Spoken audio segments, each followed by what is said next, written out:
Hello everyone, and welcome to the character appraisal of Sebastian Michaelis from the anime Black Butler. I shall go through what I like and dislike about the demonic butler and give him a letter grade to conclude, to be compared with the results of a Google Plus poll I put up. Now that we know what I'm going to be doing, shall we begin? What an impatient guest we have.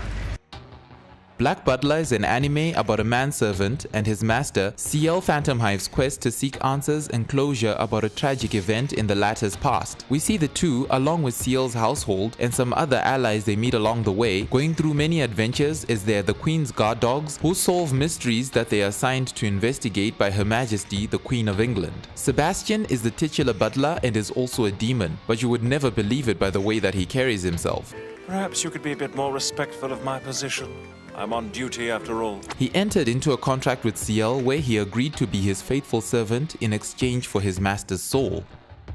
His relationship with CL is one that really reflects what butlers do and leaves the audience feeling like it's more than that, even though it's typical for the time it is set in, or at least I think it is. They're just master and servant people. Get your heads out of the gutter. You look so cute, being held like a baby and all. Put me down. Some may argue based on this that they have more happening between them, but the truth is that they never show that they are catching feelings for each other, but they do get close enough to make us think twice about that. But at the end of the day, their relationship is platonic. This is one of the more mind-engaging subjects as it can be watched by any audience, be it the ones looking for a great story or those people who just want to ship them.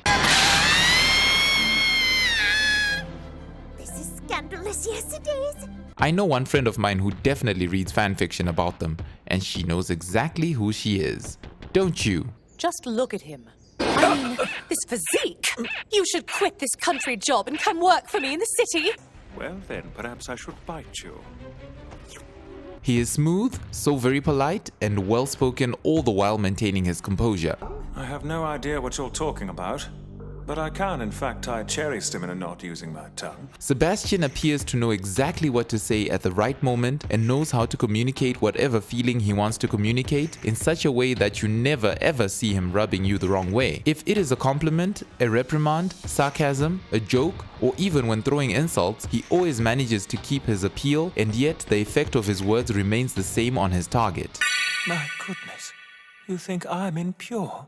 Maybe you aren't unclean after all. You really have no standards. Not many can pull this off, I'll give him that. He remains calm and collected even in the most dire of situations, and even when his master is in danger. The only times I've ever seen him lose his cool is when he meets Grell Sutcliffe, who is very forward. Yes. Oh, it's just too much. He's just delicious.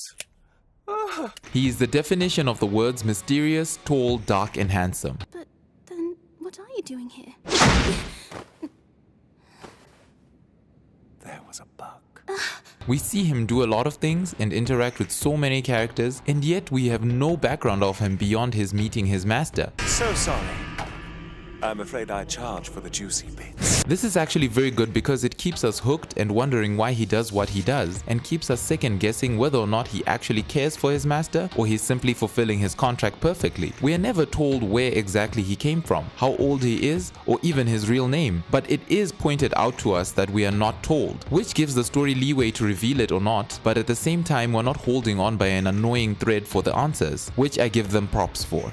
Now, if I couldn't do this much at least, then what kind of butler would I be?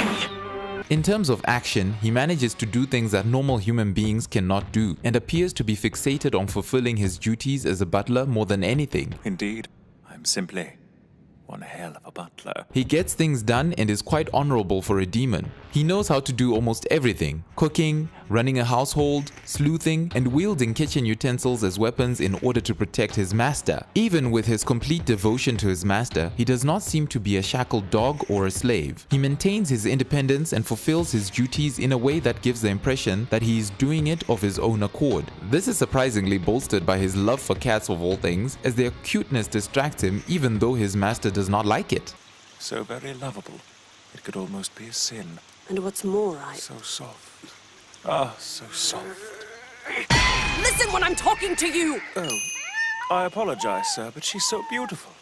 and soft. His mental autonomy is quite the testament to his devotion to fulfilling his contract and getting his master's soul as promised. But his personality beyond his being a servant does spill through nevertheless, i.e. the cats. Cats are perfect. Sebastian manages to toe the line between self-interest and loyalty in such a very beautiful way, because we're left wondering as to what is truly motivating him. Does he really care for his master, or only consuming his master's soul? What does he think he's on about, putting his grubby fingers all over my dinner?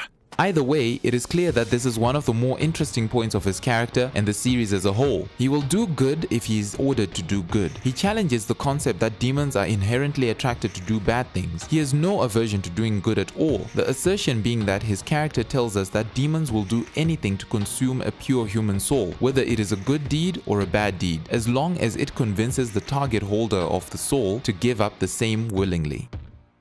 Sebastian lives to serve, and as a butler, he is more than brilliant. But as a character, we do not get to know a lot of his backstory, at least not beyond his role as a butler. A role he acts out so well that we never see his true self except when his leash is off, which is very few times. Sebastian is the name my master gave me, so that is who I am.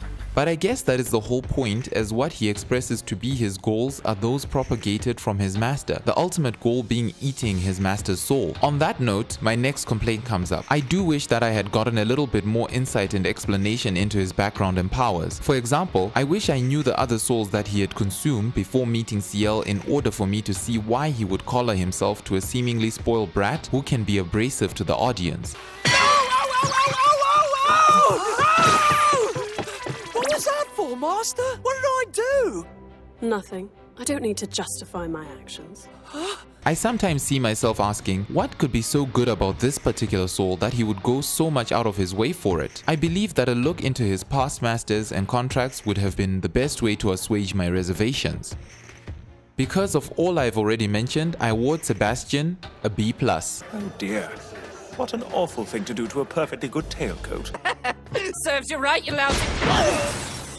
As he is engaging enough to be memorable, but more for his mannerisms and great wit than his character in the story, though it remains extremely captivating. The Google Plus poll saw an overwhelming 80% give him an A, 4% also awarded a B, 4% gave a C, 7% gave a D, and only 5% an E to an F. Do you agree with me? Or would you have given him a different letter grade? If so, then which one? I want to hear your thoughts. And those were my views on Sebastian. Thank you for watching, and I hope you like, comment, and subscribe to my channel for more character appraisals. Of course, requests are always welcome. Until the next video, I am Zakes and take care.